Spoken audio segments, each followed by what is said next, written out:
దేవుడు ఎలాగిస్తాడు? తను నిలబడిన చోటే అపవిత్రం, even if it is the palace. ఎందుకు అంటే ఒక పక్క యుద్ధం జరుగుతున్నప్పుడు యుద్ధంలో ప్రాణాలు తెగించి పోరాడుతున్నారు సైనికులందరూ కూడా. ప్రాణాలు అడ్డుటే యుద్ధం చేస్తూ ఉన్నారు. వాళ్ళు అక్కడ యుద్ధం చేస్తుంటే ఇక్కడ తను వచ్చి సేద తీరుతున్నాడు డాబా పైన మేడ మీద.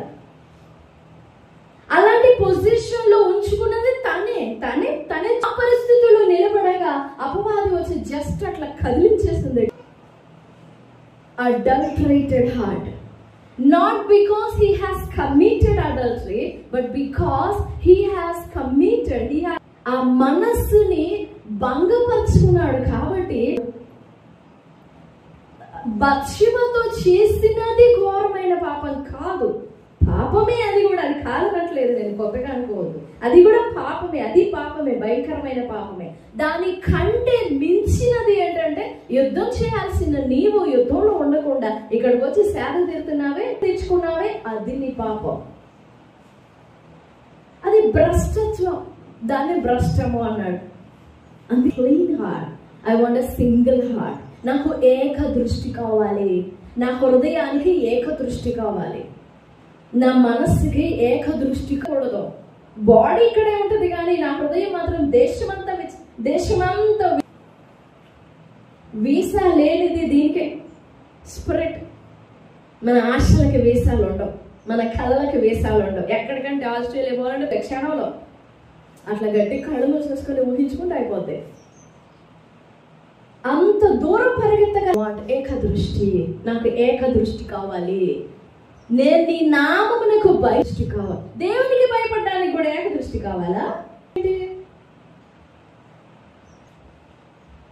కానీ దావీదు ఓ థియాలజీ, నీ నామమునకు నేను భయపడాలంటే నా హృదయానికి ఏక దృష్టి కావాలి. అండ్ మూడో మాట నేను రాసుకున్న మాట, మూడో మాట ఏంటంటే అన్షేకబుల్, అంటే కదిలింపబడని హృదయం. అన్షేకబుల్. ఇక్కడ అబ్రహాము తీసుకోవచ్చు మనం. స్టడీ అన్నమాట. ఎక్కడికి వెనక్కి తిరగలా, పక్కకి తిరగల, స్ట్రైట్ గా వస్తా ఉన్నాడు. మూర్ఖమైన మనసు, హాగరు అనే ఒక అపవిత్రమైనది కనబడేసరికి జస్ట్ అట్లా కదిలిపోయినాడు అంతే. ఎంత స్టడీగా నడుచుకుంటూ వచ్చాడో అంత సైడ్కి వెళ్ళిపోయాడు అబ్రహాము. అది గమనించి దాకాను. I don't want a heart which will be, హృదయం నాకు వద్దు. గాలికి అటు ఇటు ఊగిస్తున్నాడే హృదయం నాకు వద్దు. గాలి అట్లా వీచి ఎడమ వైపు వీచితే ఎడమ వైపుకు వంగిపోవడం, ఇలా వంగే బుద్ధి నాకు వద్దు. I want to stand straight. నాకు ఏక దృష్టి లేకుండా ఫియర్ యూ అండ్ నమ్బర్టబుల్ హార్ట్. నసార్లు కొన్నిసార్లు ఒక్కొక్క మాట మనం వచ్చినప్పుడు అంతవరకు మనం చక్కగా గూడు కట్టుకొని ఉంటాం కదా మన విశ్వాసాన్ని. అంతవరకు చక్కగా ప్రార్థనతో, విశ్వాసంతో బలం కొడబెట్టుకొని ఉంటాం. ఓ చిన్న ఆలోచన రాగానే ఒక్కసారిగా కుప్ప వెళ్ళిపోతుంది, మొత్తం కట్టుకున్న పేకలు వెళ్ళిపోతాయి. ఇక మళ్ళీ పడిపోయి ముక్కలైనదాన్ని ఏరుకోవాల్సి వస్తుంది. డిస్ట్రక్టబుల్ హార్ట్, నశించిపోయే హృదయం నాకొద్దు. అగ్ని వీచుని, గాలి వీచుని, వరదలు రాని, నశినము కాకుండా నిలబడే హృదయం కావాలి నాకు. అందుకే ఏక దృష్టి కలుగజేయి నాకు. Because my heart is shaken, my heart is adulterated, my heart విభజింపబడే హృదయం నాకొద్దు, భ్రష్టడే హృదయం నాకొద్దు, నాశనమైపోయే హృదయం నాకొద్దు. అండ్ ద లాస్ట్ వన్ అపవిత్రం, మలినం. అంత సులువుగా మలినమైపోయే హృదయం నాకొద్దు. సులువుగా ఈ మనసులన్నీ, ఈ హృదయాలన్నీ మనలో తారసపడుతుంటాయి. నేను చెప్పేది నిజమేనా? మీరు ఎంతమందికి అర్థమవుతుందో బిగ్గరగా స్తోత్రం చెప్పండి. చాలా సింపుల్ గా మన హృదయం విభజించబడుతుంది. దేవుడు ఒక మాట మాట్లాడుతుంటాడు, తీసుకుంటా. లోపలికి వచ్చిన తర్వాత విభజింపబడ్డం కాదు. తీసుకో, ఇది అటు తిరిగితే ఇది పట్టుకుంటా, ఇదిగో ఇది ఇటు తిరిగితే నీ మాట ఇట్లా పట్టుకుంటా. నువ్వే చూసి చేసుకో, నేను ఇది పట్టుకోవాలా, అది పట్టుకోవాలా. మాట్లాడుతున్నావు. మనం దేవుని మాటను తీసుకునేటప్పుడే చాయిస్, ఆప్షన్స్. దావీదు అడుగుతున్నాడు, నాకు ఏక దృష్టి కావాలి. ఏం కావాలి? ఏక దృష్టి నాకు ఇవ్వు అంతే. నాకు ఏక దృష్టి ఇచ్చినప్పుడే, ఏక దృష్టితో మాత్రమే నేను అబ్రహాం లాగా ఊగిస్తున్నాడే హృదయము. అంతవరకు నా బలం, నా కొండ, నా బండ ఎంత పొగుడుతూ వచ్చాడు దావీదు. ఒక్కసారిగా ఒక గాలి అలా ఎంతగా తొణికిసలాడింది అని అంటే పూర్తిగా ఒక్కడు. అప్పటి వరకు నీ సేవకురాలి కుమారుడును, నీ సేవకుడును ఇప్పుడు ఏమయ్యాడు? నరహంతకుడు అయ్యాడు. ఎంత భ్రష్ట మనసు వచ్చేసిందో చూడండి హృదయము. అందుకే ఇప్పుడు అడుగుతున్నాడు, నా హృదయం అలా కదిలిపోకూడదు, నా హృదయం అలా అన్డిస్ట్రక్టబుల్ హార్ట్, కదిలిపోబడకూడదు, కదలకూడదు. నేను కదలక నిత్యం నిలుచు సియోను కొండ వల్ల నేను ఉండాలి. దుష్టుడు ఎవరు తరవకుండానే పరిగెడతా ఉంటున్నారని వెనకాల చూస్తే మరి ఎవరు తరుగుతున్నట్టు? ఈ లోపలది తరుగుతా ఉంటది. నువ్వు నిలబడలేవు అంటూ ఉంటుంది. ఏంటిది ఆ లోపల? పాపమే పరిగెట్టేస్తుంది, పాపమే కూల్చుతుంది, పాపమే నాశనం చేస్తుంది, పాపమే ఛిద్రం చేస్తుంది, పాపమే ముక్కలు చేస్తుంది. అదే నువ్వు ఒప్పుకో దేవుని దగ్గర, ఆ ఒప్పుకోలు ఈ పాపము దేన్నైతే ఛిద్రం చేసిందో, పాపం దేన్నైతే ముక్కలు చేసిందో, పాపం దేన్నైతే చెదరగొట్టబడిన దానంతటిని కూడా యునైట్ చేస్తుంది, సమకూర్చుతుంది. ఇంకా అలాంటివి నీలో కనబడవు. ఒప్పుకోలు కూడా ఒక క్రైస్తవునికి, ఒక దేవుని నమ్మిన ఒప్పుకోవటానికి కూడా అధికారం కావాలా అని అంటే అవును. ఒప్పుకోవాలనేది మనకి ఇవ్వబడిన ఒక ఆయుధం అండి. ఒప్పుకోవాలనేది లేకపోతే మనం ఎన్నడూ దేవునితో ఐక్యపరచబడలేము, ఎన్నడూ దేవుని చూడలేము, మనం అసలు మనకి చేత కాదు. అందుకే దావీదు అడుగుతున్నాడు, అయ్యా నాకు ఏకదృష్టి కావాలి, నాలో స్థిరత కావాలి. ఏదో ఆ కాని సమయంలో అక్కడ నిలబడిన పాపము చిన్న చిన్నగా ఎంత వరకు తీసుకెళ్ళి కాని ప్రదేశంలో నిలబడి తను చేసిన పాపం కప్పుకోవడానికి ఊరియాని, బత్షెబా భర్త అయిన ఊరియాని యుద్ధంలో కత్తివాత చంపబడాలని ఆశపడ్డాడు. అవునా? గుర్తుందా? యుద్ధం మోపుగా జరిగే ప్లేస్ లో ఊరియా నిలబెట్టు అని ఒక నీ సైన్యాధ్యక్షుడైన యోవాబుకి ఇవ్వు అని పంపిస్తాడు దావీదు. ఊరియా ఎంత నమ్మకమైన వాడు తెలుసా? తన చేతిలో సైన్యాధ్యక్షుడికి ఇస్తాడు, అయ్యా రాజు మీకేమన్నాడు. తీర యోవాబు అది చూసి చూసి చదివి చూడగా ఉన్న ప్లేస్ లో నిలబెట్టు. ఎందుకు? అది దావీదుకే తెలుసు, ఊరియాకి తెలియదు, యోవాబుకి తెలియదు. రాజు చెప్పిన మాట యోవాబు కూడా అర్థం కాల. కనబడకుండా కప్పివేసుకుంటూ ఎంత హంతకమైన పని చేశాడో చూడండి దావీదు. నరహంతకుడు ఎవరు? దావీదు. యుద్ధము ముమ్మరంగా జరుగుతున్న సమయంలో యుద్ధములో ఉండకుండా బయట సేద తీరుతూ ఉన్నాడు. ఎంత ప్రమాదకరమో చూడండి. దేవుని వాక్యము ముమ్మరంగా నీకు బోధింపబడుతున్నప్పుడు నువ్వు కూడా తిరుగుతూ ఉంటావే బయట లోకంలో, ఆ పనులు అదే సంభవిస్తుంది. ముమ్మరంగా దేవుని వాక్యానికి నీకే పని? దేవుడు మాట్లాడడం ప్రారంభిస్తుంటే దిక్కులు చూడడానికి నీకే పని? ఆ చిన్న నిర్లక్ష్యమే ఊబిలోనికి త్రోసేస్తుంది, నిన్ను నెట్టేస్తుంది. నిన్ను దావీదుని ఎవరైనా ఫోర్స్ చేశారా? అలా మరలింపబడ్డాడు అంతే. చూడరాని దృశ్యం చూసాడు. అప్పుడైనా కానీ కన్ను సరిచేద్దా?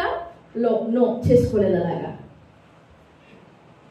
నువ్వు చూసే నీ అపవిత్రమైన చూపు, అపవిత్రమైన దృశ్యాలు నిన్ను నాశనం చేస్తాయి. నేను రాజుని కదా, నాకేంలే, ఆయన నేను చేసేది నేను చూసేది ఎవరు చూస్తున్నారు అనుకున్నాడు దావీదు. వెంటనే పంపించాడు దేవుడు ప్రవక్తనే ఒక ఉపమానం చెప్పి, నీ ఈదవాని దొడ్డిలో ఉన్న గొర్రెపలు తీసుకోవడానికి నీకెన్ని గుండెలు, నీకెంత ధైర్యం, హంతకుడా. ఏది హంతకుడా అన్న తర్వాత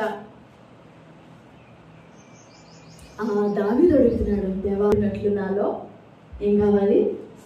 ఏక దృష్టి కావాలి. కదిలింపబడిన హృదయం ఉందా? మార్పు చేసుకో. భ్రష్టము కాని మనసుందా? హృదయం ఉందా? మార్పు చేసుకో. తొలగిపోని హృదయం, నాశనము కాని నష్టపరచబడిన హృదయం ఉందా? ఎన్ని హృదయాలు ఉన్నాయో మనలో. ఇంకా మనం కాదు కాదు ఆ మాట రైట్, నీకు ఎన్ని గుండెలు అన్న మాటే రైట్.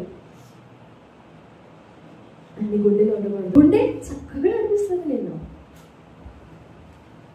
ఒకసారి అటు ఇటు తిప్పుతుంది మనసు, ఇంకోసారి ఇటు తిప్పుతుంది, ఇంకోసారి ఇటు తిప్పుతుంది. లోకమంతా నెమ్మది ఇవ్వదు. పరిపరి విధాలుగా నీ ఆలోచనలు కొట్టుకుంటూ పోతుంది, నిన్ను కలిసి వేసుకుంటూ పోతుంది, నీ వెంటబడి తరుముతూ విశ్రాంతి ఇవ్వవు. నీకు ఒక స్థిమితమైన, అదే దావీదన్నాడు, నాకు సమ్మతి గల మనసు ఇవ్వయ్యా. నాలో ఈ గలిబిలొద్దు, నాలో ఈ డిస్టర్బెన్స్ వద్దయ్యా. నాకు సమ్మతి గల మనసు ఇవ్వు, నాకు దృఢమైన మనసు ఇవ్వు. నేను భయపడినట్లు నా హృదయం నాకు ఏకదృష్టి కలిగజేయి. నన్ను సమకూరైపోయా, నేను నశించిపోయా, నేను కదిలింపబడుతూ ఉన్నాను. ఊరకట్ల గాలి వీచినా కానీ కదిలిపోతున్నాను. చిన్న తలపు విషయంలోనే భ్రష్టమైపోతున్నానయ్యా. నా హృదయం విభజింపబడుతోందయ్యా. ఈ హృదయం అంతటిని సమకూర్చయ్యా, గట్టిగా సమకూర్చి నాకు ఏకదృష్టి దయచేయ్యా. వేదనతో కూడుకున్న ప్రార్థన గీతము అది. ఈ మధ్యాహ్నం నీవు నేను చేయాల్సిన ప్రార్థన అది. నీకుందా? నాశనం కాని హృదయం, కదిలింపబడని హృదయం, పోని హృదయం, అపవిత్ర పరచబడని మలినం కాని హృదయం ఉందా నీకు? నీ కుటుంబానికి, నీ బిడ్డలకు ఉందా? యవన స్థలంలో ఏకదృష్టి ఉందా? నువ్వు అడగాలి దేవుని, దేవా నా బిడ్డకు ఏకదృష్టి కావాలి. నీకు భయపడాలంటే వారిలో ఏకదృష్టి కావాలయ్యా. నేర్పు నీ బిడ్డలకి, నీ పిల్లలకి. నాకు ఏకదృష్టి కావాలి, నాకు ఏకదృష్టి కావాలి.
కదిలిపోకూడదు మన హృదయం.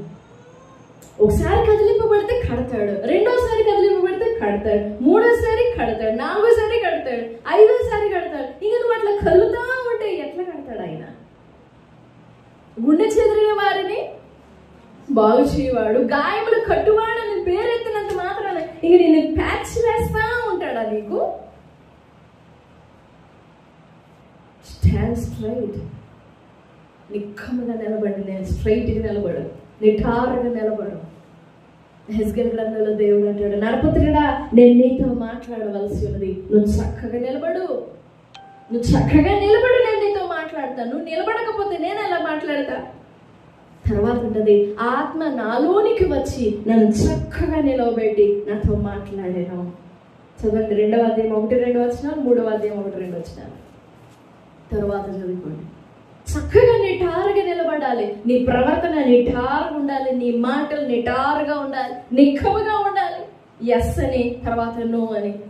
ఈ మధ్యాహ్న కాల సమయంలో నువ్వు అలా కదిలిపోతున్నావేమో, ఐ డోంట్ నో, నాకు తెలియదు. నీ మనసు అలా భ్రష్టమవుతుందేమో తెలియదు, నీ మనసు అలా చెదిరిపోతుందేమో తెలియదు, నీ మనసు అలా నిలవలేకపోతుందేమో తెలియదు. ఇప్పుడు ఈ వెన్నెముక లేదనుకోండి, ఎట్లా నిలబడతా నేను? ఎట్లా నిలబడతా చెప్పండి? నిలబడతానా? నిలబడనా? వెన్నెముక లేకపోతే నీకు కూడా వెన్నెముక కావాలి. నేను దయగలిగిన దేవుడి మధ్యాహ్నం మనతో మాట్లాడుతున్నాడు, నువ్వు చక్కగా నిలబడాలి, నిలబడు స్ట్రైట్గా. నేను చెదిరిపోయి ఉన్నాను కదా, నాశనం అయిపోయి ఉన్నాను కదా, భ్రష్టమైపోయింది కదా నా హృదయం, నేను అలా స్ట్రైట్గా నిలబడగలను అంటావేమో. ఇప్పుడు నీతో మాట్లాడుతున్న మాట నేను నిలబెడతాను. నమ్ము, దేవుని మాట నేను చక్కగా నిలబెడతాను. వాక్యం మాట్లాడినట్లుగా వేడుకో, దేవుని దగ్గర ప్రార్థన చేసుకో. దేవా నాకు ఏక దృష్టి దయచేయి, ఏక మనస్సు దయచేయి, ఏక భావం దయచేయి అని అడుగు. తప్పకుండా నీలో ఏక దృష్టి కలుగుతుంది, ఏక మనసు కలుగుతుంది. ప్రభు సహాయపడతాడు. దేవుడి మాటలన్నీ మన వెనుకట్లో దీవించును గాక. ఆమేన్, ఆమేన్. చిన్న ప్రార్థన చేసుకుందాం.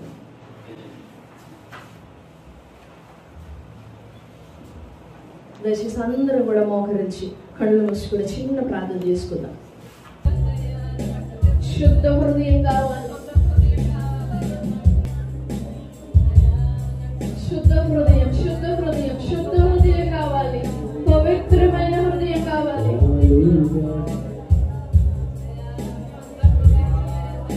శుద్ధ హృదయం కలుగా చేయుము, శుద్ధ హృదయం కలుగా చేయుము.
జ్ఞానమును నీ సత్యమును నా ఆంతర్యములో పుట్టించుము.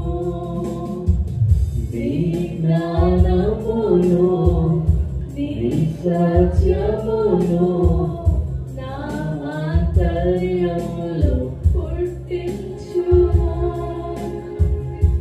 ఉత్సాహ సంతోషం నిరక్షణానందం ఉత్సాహ సంతోషం నిరక్షణానందం కలుగజేయుము హృదయములో కలుగజేయుము హృదయములో కలుగజేయుము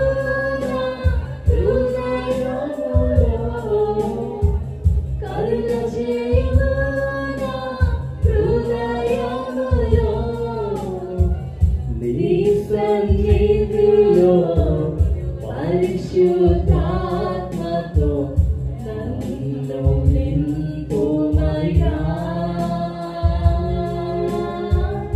నీ సన్నిధిలో పరిశుద్ధాత్మతో నన్ను నింపుమయ్యా. శుద్ధ హృదయం కలుగజేయుము. వేడుకుందాం, ప్రతి ఒక్కరు వేడుకుందాం, ప్రతి ఒక్కరు నోరు తెరిచి వేడుకోవాలి. ప్రభువా ఏకదృష్టి కావాలి. ప్రపంచం నాలుగు మూలల తిరగకూడదు. దేశ దిమ్మరిగా నా మనసు తిరగకూడదు. ఆలోచనలు తిరగకూడదు. ఏకదృష్టి దయచేసి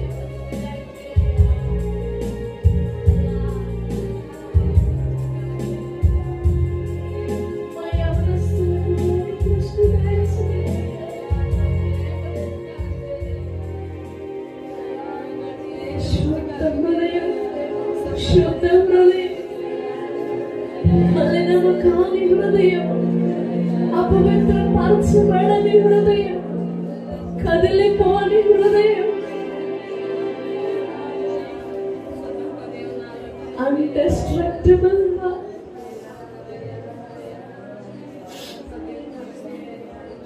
విభజింపబడని హృదయం కావాలి. భ్రష్టము కాని హృదయం కావాలి. ఓ దేవా, నిలబడిన ప్రతి బిడ్డను దర్శించు. పరమ తండ్రివైన నీవు ఉండగా మేము ఎందుకు తిరిగి వెళ్ళాలి? తప్పిపోయిన కుమారుడు ఎక్కడెక్కడికి తిరిగాడు?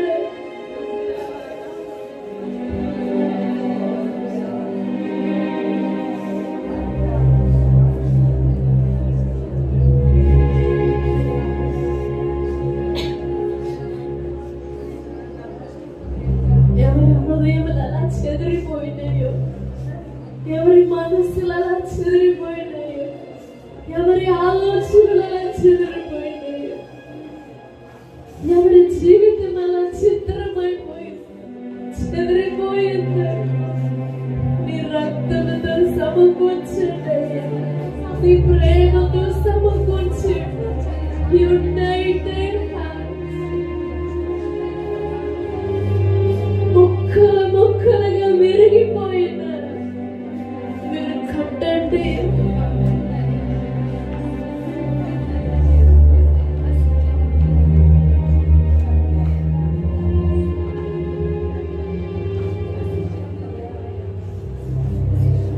చెదరిపోయిన వారి నశించిన దానిని ఏ ముక్క ఎక్కడ చెదిరిపోయిందో, ఓ దేవా, నశించిన దాన్ని వెదకి రక్షించడానికి వచ్చావు కదయ్యా. ఓ ప్రతి హృదయాన్ని సమకూర్చు.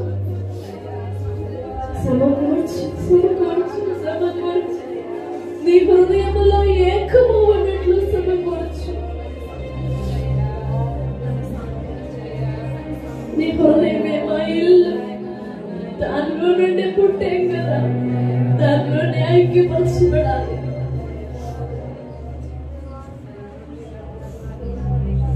జగత్పునాది వేయబడక మునుపే మా తల్లి గర్భమందు బిడ్డముగా సహితం రూపించబడక మునుపే నీ మనసులో మేము ఉన్నాము. మళ్ళా అక్కడికి మమ్మల్ని సమకూర్చండి. ఓ ప్రభా, దాటిపోక దావీదు అడిగినట్లు నీ నామమునకు భయపడినట్లు నా హృదయమునకు ఏక దృష్టి కలుగజేయము. మేము అదే వేడుకుంటున్నాం.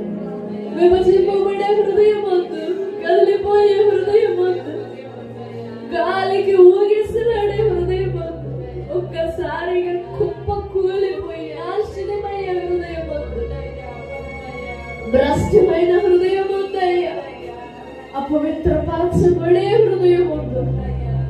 ఇవేమి వద్దు, మాకు ఏక దృష్టే కావాలి. ప్రతి బిడ్డను దర్శించు ప్రభువా, ప్రతి యవనస్తుని దర్శించు, యవనరాలని దర్శించు దేవా, దర్శించయ్యా.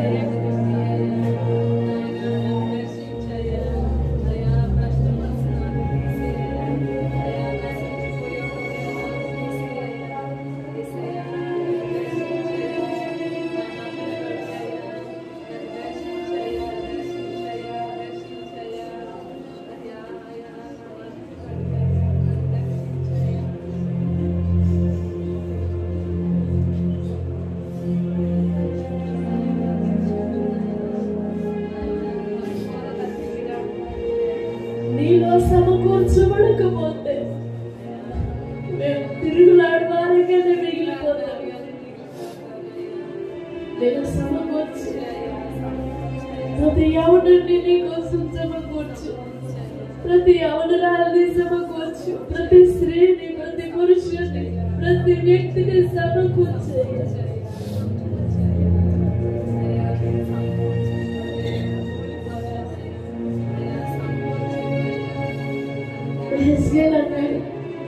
ఆత్మ నాలోనికి వచ్చి నన్ను చక్కగా నిలబెట్టేను అని.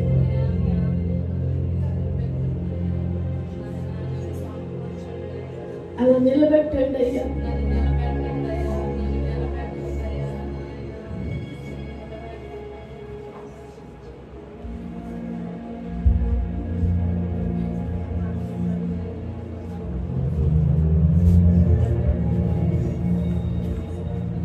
చేస్తున్నానండి.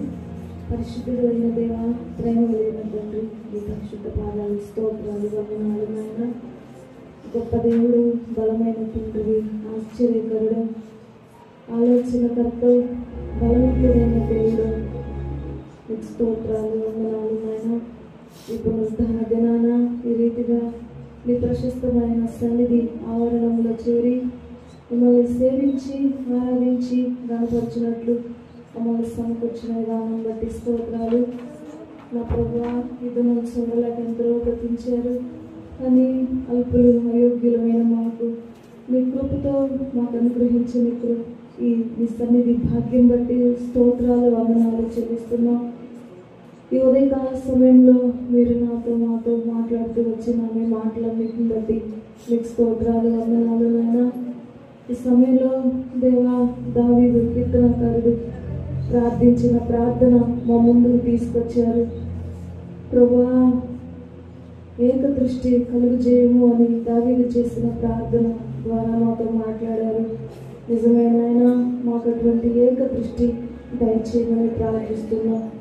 ఓ ప్రభువా, కలుగించబడే హృదయం, ఓ దేవా, తప్పిపోయే హృదయం, భక్తిహీనమైన హృదయం, దేవా, కుప్ప కూలిపోయే హృదయం, దేవా, ఇటువంటి హృదయాలు మాకు వద్దు నాయన. దేవా, మాకు ఒకటే హృదయం కావాలి. అదేంటంటే నాయన, మా మనసు మీ మీద ఆనుకునే హృదయం మాకు కావాలి. మీతో జత చేయబడిన హృదయం మాకు కావాలి. మీతో అంటుకట్టబడిన హృదయం మాకు కావాలి. మీతో ఏకీభవించే హృదయం మాకు కావాలి. ఈ చివరి కడవరి దినాలలో ప్రభువా, దేవా, ఈ చెదిరిపోయే హృదయాలు మాకు వద్దయ్యా. నాయన మాకు ఏక దృష్టి కావాలని ప్రార్థిస్తున్నాం, సహాయం చేయండి. ఓ దేవా మీకు వందనాలు. యేసు రక్తము ప్రతి పాపము నుండి కడిగి పవిత్రులంగా చేయను అని మీ లేఖనం రాయబడినట్లుగా దేవా నాయన మీ ప్రశస్తమైన వాక్యమును బట్టి మేము అడుగుతున్నాం ప్రభా. మీరు వచ్చిన బిడ్డలందరినీ మమ్ములను మీరు జ్ఞాపకం చేసుకోండి దేవా. మీ రక్తంతో ప్రతి పాపమును కడగమని అడుగుతున్నాం దేవా. ప్రతి పాపము నుండి పవిత్రులుగా చేయబడి నాయన నీతిమంతులమై ఏక మనసుతో నిన్ను హత్తుకుని ఉండే కృపలోనికి నడిపించమని ప్రార్థిస్తున్నాం అయ్యా. అయ్యా మీకు వందనాలు. ఈ ఉదయకాల సమయంలో ఇంతవరకు మీ సన్నిధి కొరకు వందనాలు చెల్లిస్తున్నాం. ఈ వాక్యమును నీ బిడ్డలందరినీ దీవించండి.